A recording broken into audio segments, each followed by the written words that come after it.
आघाडीचा। तर मी आपल्या सर्वांना सांगत होतो की ज्या ज्या लोकांनी आतापर्यंत आपल्याला लुटले, आपला विकास थांबवलाय, आज वेळ आली आहे की त्या लोकांना उचलून सत्तेच्या बाहेर टाकू आणि वंचित बहुजन आघाडीचे हक्काचे आपले उमेदवार निवडून देऊ। कारण ही निवडणूक आपल्या सर्वांसाठी महत्वाची आहे। कारण पुढच्या 5 वर्षात आपला काय विकास होणार आहे, आपल्या इकडे काय निधी येणार आहे, ही या निवडणुकीवरती ठरेल।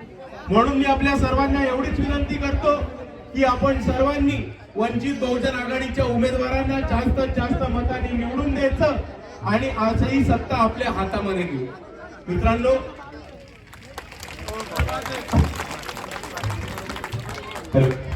मित्रांनो, मला आपल्याला एक गोष्ट अजून सांगायची।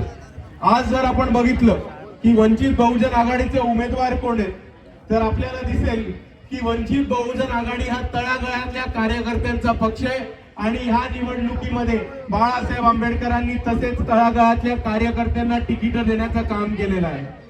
आणि आपण इतर पक्ष बघितले तर आपल्याला दिसेल की यांचे उमेदवार कोण असतात? खासदाराचा पोरगा, आमदाराचा पाहुणा, कोणता तरी कारखानदार, कोणता तरी ठेकेदार।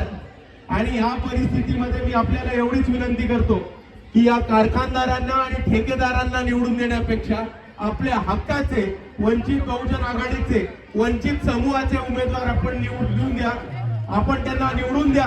ही सत्ता आपण आपल्या हाती घेऊ आणि आपणच आपला विकास करू, हा प्रण आपल्याला ह्या निवडणुकीमध्ये मांडायचा।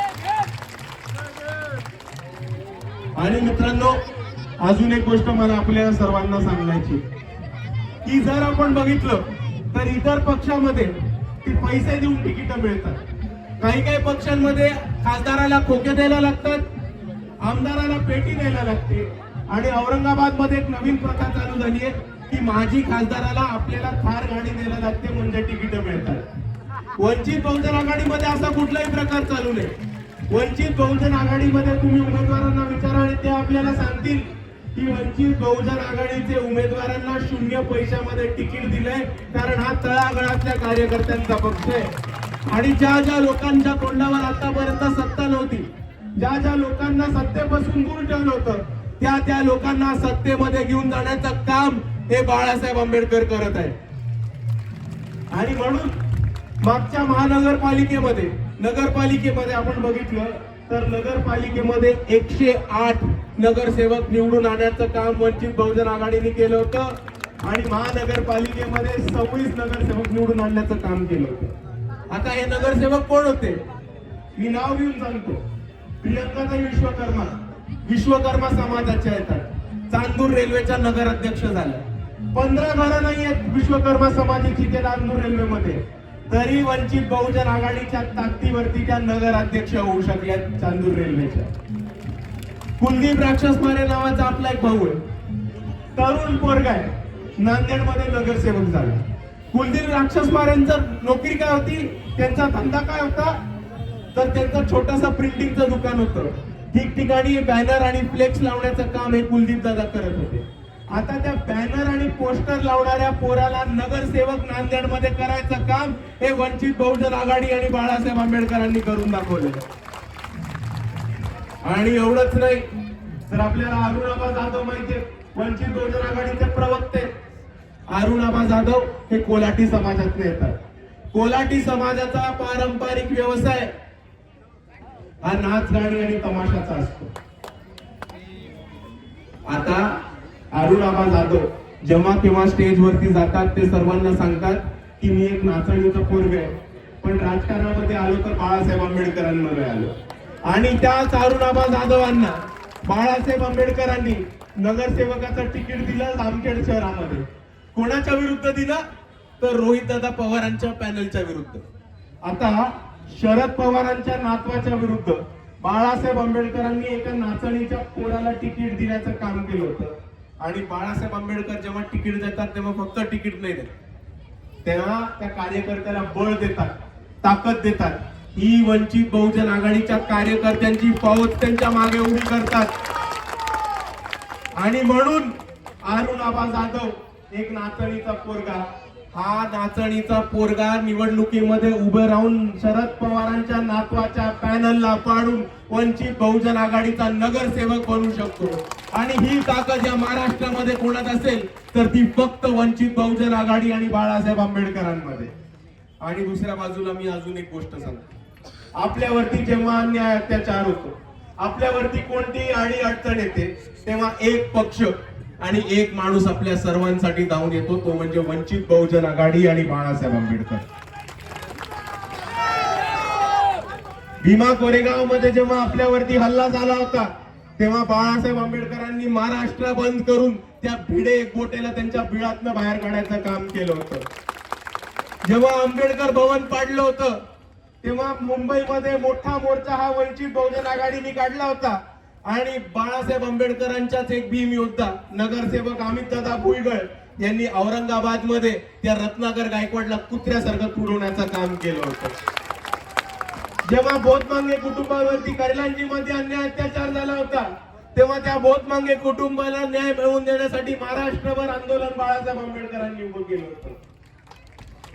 जेव्हा मुसलमानांच्या पोरांना टिपू सुलतान आणि औरंगजेबचे स्टेटस ठेवण्यासाठी जेलमध्ये टाकण्यात आलं होतं आणि पोलीस त्यांना उचलत होते, तेव्हा बाळासाहेब आंबेडकरांनी लातूरच्या स्टेजवरती टिपू सुलतानचा फोटो लावला होता. औरंगाबाद मध्येच औरंगजेबच्या मजारीवरती गेले होते आणि इकडच्या देवेंद्र फडणवीसांना चॅलेंज केलं होतं की आमच्या स्टेजवरती टिपू सुलतानचा फोटो लागतो. आमचा नेता हा औरंगजेबच्या मजारीवरती जाऊन फुलांची चादर चढून येतो. जर तुमच्यामध्ये दम असेल तर बाळासाहेब आंबेडकरांना हात लावून दाखवा. हा वंचित बहुजन आघाडीचा ओपन चॅलेंज आहे तुम्हाला. आणि जेव्हापासून बाळासाहेब आंबेडकरांनी टिपू सुलतानचा फोटो लावला आणि औरंगजेबच्या मजारीवरती जाऊन आले, तेव्हापासून मुसलमान पोरांना अरेस्ट करण्याचा सिलसिला बंद म्हणजे बंद अख्ख्या महाराष्ट्रामध्ये झाला. आणि दुसऱ्या बाजूला आपण अजून एक गोष्ट समजून घ्या, गायरानाची जमीन आपल्या नावावर करण्यासाठी वंचित बहुजन आघाडीने आंदोलन केलं. आपण सर्व पक्ष बघा, काँग्रेस झाले, राष्ट्रवादी झाले, शिवसेना झाले, बीजेपी झाले, हे सगळे अडाणीशी मिळालेले. पण आज वंचित बहुजन आघाडी हा असा एकमेव पक्ष आहे जो अडाणीच्या कार्यालयावरती मोर्चा काढतो आणि अडाणीचं इलेक्ट्रिसिटीचं मीटर भर चौकामध्ये टांगून दही हंडी सारखा तो फोडतो. ही ताकद आज वंचित बहुजन आघाडीमध्ये. आपण इतर सगळे पक्ष बघा, एकनाथ शिंदे, उद्धव ठाकरे, शरद पवार, देवेंद्र फडणवीस, हे सगळे अडाणीशी मिळालेले. पण जर आज अडाणीच्या विरुद्ध जर कोणी लढू शकतं आणि अडाणीपासून आपली वीज थांबवू शकतं तर ते फक्त आणि फक्त वंचित बहुजन आघाडी आणि बाळासाहेब आंबेडकर आहेत. आणि मित्रांनो, इलेक्शनचा टाइम चालू आहे. आपल्याला सगळे मोठे नेते हे प्रचार करताना दिसतात, सगळे मोठे नेते हे प्रचारात व्यस्त दिसतात. पण बाळासाहेब कुठे? बाळासाहेब आंबेडकर उद्या इलेक्शन असताना आज प्रचार नाही करत आहेत. बाळासाहेब आंबेडकर गेले 2 दिवस काळा कोर्ट घालून सोमनाथ सूर्यवंशींना न्याय मिळवून देण्यासाठी औरंगाबादच्या हायकोर्टामध्ये काम करताना दिसतात. इतर नेत्यांमध्ये आणि बाळासाहेबांमधला फरक कळा. इतर नेते स्वतःचे पक्ष कसा निवडून येईल, माझे उमेदवार कसे निवडून येतील, माझी सत्ता कशा हातात येईल, या प्रकारची रणनीती इतर नेते करताना दिसतात. पण वंचित बहुजन आघाडीचे अध्यक्ष बाळासाहेब आंबेडकर हे सोमनाथ सूर्यवंशींना न्याय मिळवून देण्यासाठी इलेक्शनच्या काळात पण कोर्टामध्ये जाऊन युक्तिवाद करताना दिसतात. आणि म्हणून मित्रांनो, मी आपल्याला एवढीच विनंती करतो की आज वंचित बहुजन आघाडी आणि आमच्या मित्र पक्षांचे तमाम उमेदवार या निवडणुकीमध्ये उभे. इतरांच्या विरुद्ध वंचित बहुजन आघाडी आणि आमचे मित्र पक्ष सत्तेमध्ये कोणतेही ठेके द्यायला गेलेले नाही, कोणताही भ्रष्टाचार करायला गेले नाही. आमचे उमेदवार हे आपली सेवा करण्यासाठी, आपली मदत करण्यासाठी आणि आपल्या गावाचा विकास करण्यासाठी या मैदानामध्ये उभे. आणि मी आपल्या सर्वांना आश्वासन देतो की वंचित बहुजन आघाडी आणि आपल्या मित्र पक्षांचे उमेदवार निवडून आले तर प्रत्येक माणसाच्या घराला नळ देऊन त्या नळाला 24 तास स्वच्छ पिण्याचं पाणी देण्याचं काम आम्ही करू. जिल्हा परिषदेच्या शाळांची अवस्था सुधारून मोफत दर्जेदार इंग्लिश मध्ये शिक्षण जिल्हा परिषदेच्या मार्फत आपल्या लेकरांना द्यायचं काम करू. आणि प्रत्येक या सर्कल मधल्या प्रत्येक गावामध्ये एक आरोग्य केंद्र चालू करण्याचं काम हे आम्ही नक्कीच वंचित बहुजन आघाडी आणि आमच्या मित्र पक्षांच्या वतीने करू. आणि जाताना आपल्याला एकच मुद्दा सांगून जातो की आज बऱ्याच ठिकाणी आपल्याला आंबेडकरवाद्यांना एक प्रश्न विचारला जातो की रिपब्लिकन ऐक्य का नाही होत, सगळे दलित नेते एकत्र का नाही आहेत, सगळे आंबेडकरवादी गटचाट एकत्र का नाही आहेत. आणि मी त्यांना एकच उत्तर देतो की ह्या महाराष्ट्रामध्ये फक्त एकच आंबेडकरवादी पक्ष उरलाय, त्याचं नाव आहे वंचित बहुजन आघाडी. आणि तुम्हाला वंचित बहुजन आघाडी आणि इतर पक्षांच्या मधला फरक बघायचा असेल तर फक्त वंचितच्या स्टेज समोर किती गर्दी आहे बघा आणि मागचं स्टेज किती खाली आहे बघा.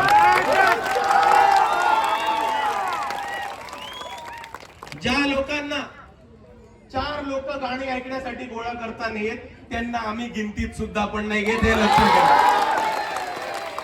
आणि म्हणून मी जाताना आपल्या सर्वांना एवढीच विनंती करतो की वंचित बहुजन आघाडी आणि आपले मित्र पक्ष काँग्रेस आणि शिवसेना उभाटा हे या निवडणुकीमध्ये उभे आहेत.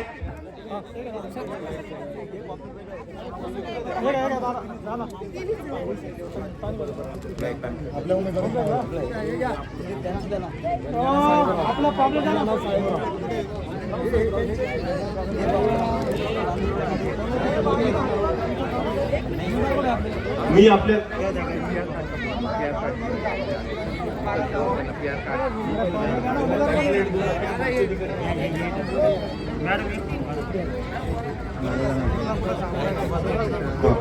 आज इथे वंचित बहुजन आघाडीच्या वतीने ऍडव्होकेट मनोहर गवई तसेच काँग्रेसच्या वतीने ज्योती पंडित, वंचित बहुजन आघाडीच्या वतीने रंजना थोरात या आपल्या उमेदवार आहेत. तसंच हे आपल्या उमेदवार आहेत.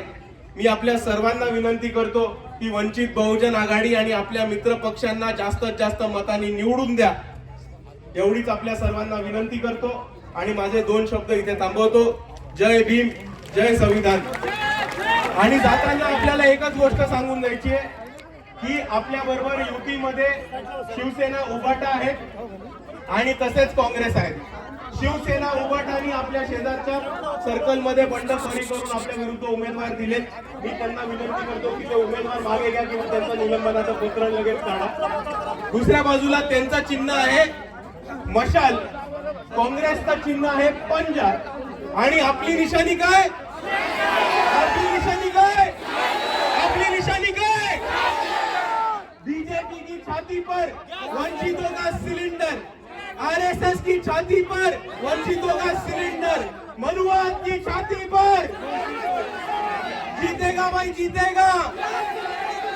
एवढं म्हणून मी माझे 2 शब्द थांबवतो. जय भीम, जय संविधान.